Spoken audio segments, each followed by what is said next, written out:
Hi everyone! Welcome to our channel. So today's video guys, ang gagawin ko ay mag-aayos ako ng aking mga babies na na-damage nitong summer. Ayan, so ang dami nilang na-damage. So ito nga, kailangan na nating ayusin bago mag autumn season. So ang daming mga na-damage guys, ang daming mga natutong, naluto. So kailangan ko na silang ikat para maagapan pa siya kasi pag paabutin ko pa ng autumn season ay maaaring hindi ko na sila ma-survive.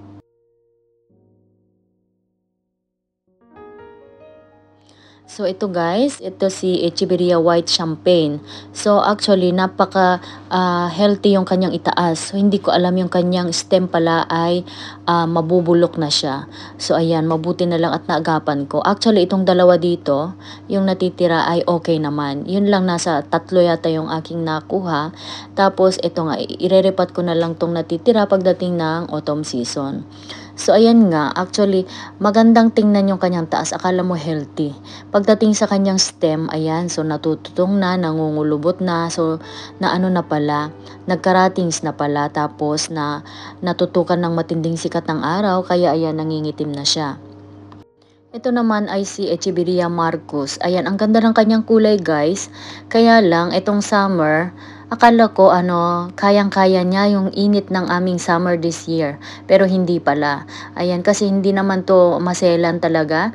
Kahit mapataglamig, mapatag-init ay ano talaga siya, matibay. Kaya lang this time, ewan ko, ayan, nagkatutong siya. Pero at least masusurvive ko pa siya. Hindi pa siya umabot sa kanyang mga petals. So hanggang sa lang siya, hanggang sa kanyang stem lang.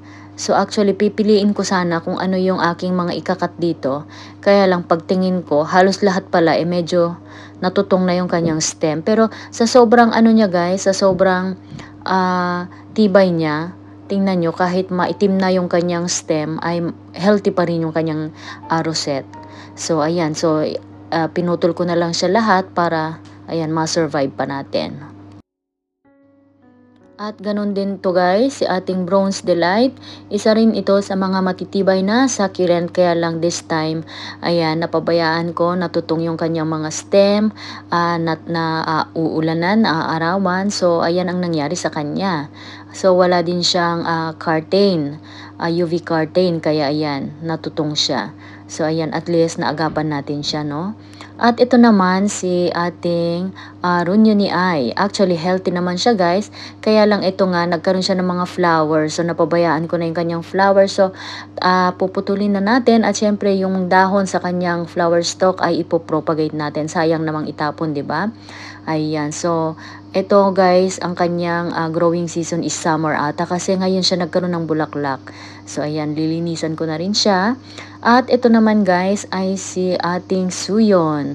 Ayan, so lumaki na siya ng lumaki guys. Kumapal na yung kanyang itaas. So hindi na niya nakayanan. Kaya medyo bumagsak na yung kanyang stem. So nabigatan na siya. At meron din siyang mga rattings. Ayan, mga mushy leaf ba, kumbaga. Ayan, so kailangan ko na siyang putulin para naman yung mga babies na nasa ibaba, lumaki na siya. At marami din siyang mushy guys, mushy leaf. Ayan, medyo mahina pala to sa tag-init. Actually, last year ay okay naman siya. At ang ganda ng kanyang kulay last year ha. Hindi masyadong naging green. Kaya lang ngayon, ito nga, naging mushy, nag-mushy-mushy yung kanyang leaf. Ayan, so puputulin na natin para maparami na rin natin siya. Ayan. So ito guys yung ating mga nakuhang cuttings, medyo marami-rami din. Ayan, so ito ay in-air dry ko ng 3 araw. Usually kapag nagkakat ako ng aking mga succulent, hindi ko na ini-air dry, dinidirect ako ng tinutusok kapag spring, autumn, tsaka winter season. Kaya lang, summer season, kailangan ay i-air dry talaga siya. So, ang gagamitin ko lang mga paso dito ay yung aking mga nabakanting paso.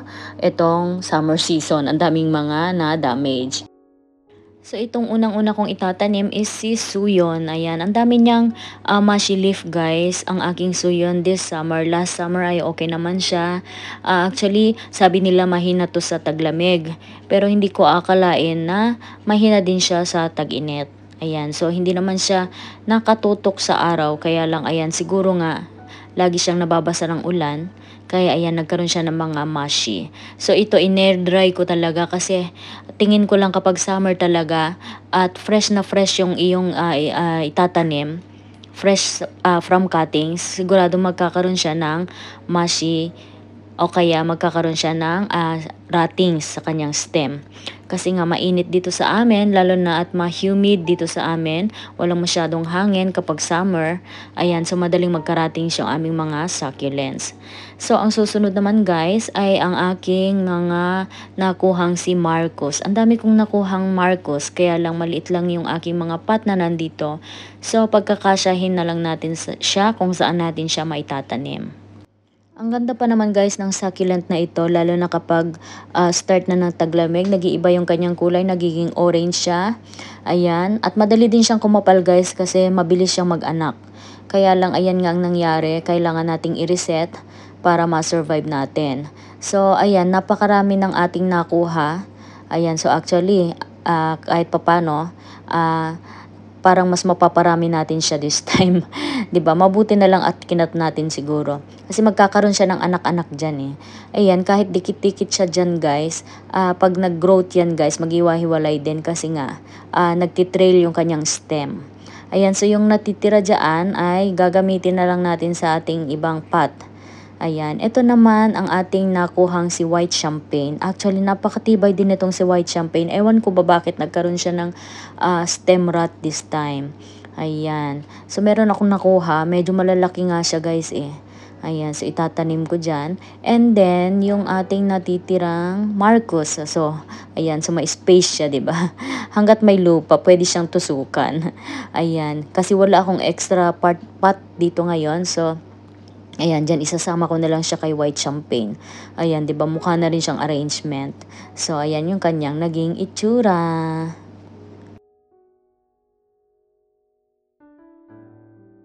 Yung ating natitirang White Champagne ay itatanim ko ng solo yung isa para magkaroon tayo ng extra or ayan, spare kapag nasira ulit yung ating ibang mga White Champagne.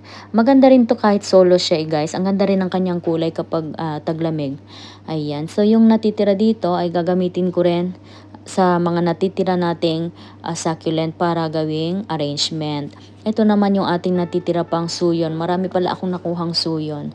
So actually, blessing in disguise siguro yung aking pagkat sa kanya. Kahit nagkaroon siya ng mga mushy, ayan, kahit kinat natin siya, at least, ayan, naparami natin siya. So, ito ay magiging pangatlong pot na niya. Yung una isang pot lang, tapos nung kinat ko, so yung kaninang pot at saka ito, so nagkaroon tuloy tayo ng tatlong pot.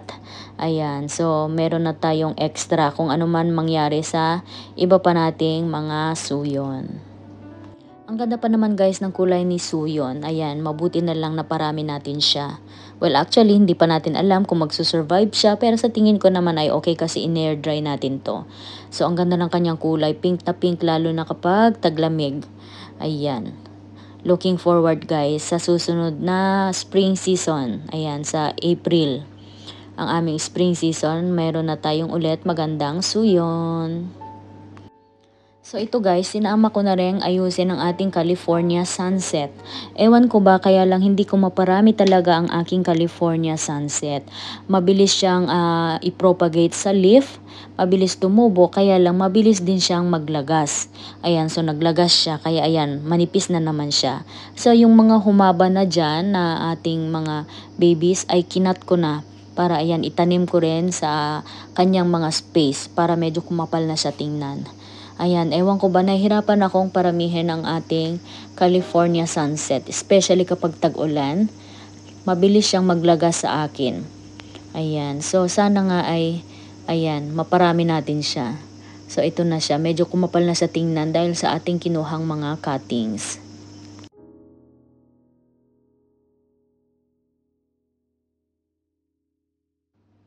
Ayan guys, so sobrang dami ng ating nakuhang cuttings. So, marami pang natitira talaga. Kaya ang gagawin ko na lang is pagsasama-samahin ko na lang sa pot na ito. Ayan, itong pot na ito yung pinanggalingan ni Echeverria Marcos. Ayan, so ayan, magagamit din natin siya. So, actually itong mga babies na ito, galing sila sa kanya-kanya nilang mga pot. Kaya lang ngayon naghiwa-hiwalay na sila kung saan-saang pat na sila napunta, 'di ba? Nagkaroon tuloy tayo ng maraming arrangement. Ayan. So ito sana ay maging okay na sila diyan. At least na-survive natin siya bago maubos yung kanyang petals. Actually, lahat ng mga ito, pinagsama-sama nating common succulents na ito ay matitibay naman siya sa taglamig. So, kahit paparating ng ating taglamig ay okay na okay sila. So, ito yung kanyang itsura. At itong natitira nating Bronze Delight, isasama na rin natin sa mga space ng ating iba pang pot. Ayan, sa mga nakakalbo ng apat.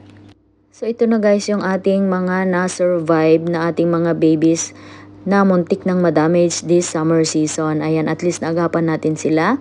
At ito nga, ilang linggo na lang is paparating ng ating autumn season, then winter season. So pagdating ng winter season is sigurado meron na silang ugat at stable na sila. Ayan naman ang ating nakuhang dahon sa ating flower stalk ng Ronyonii. So ayan lang guys ang ating nagawa for today, and see you on my next video. Bye!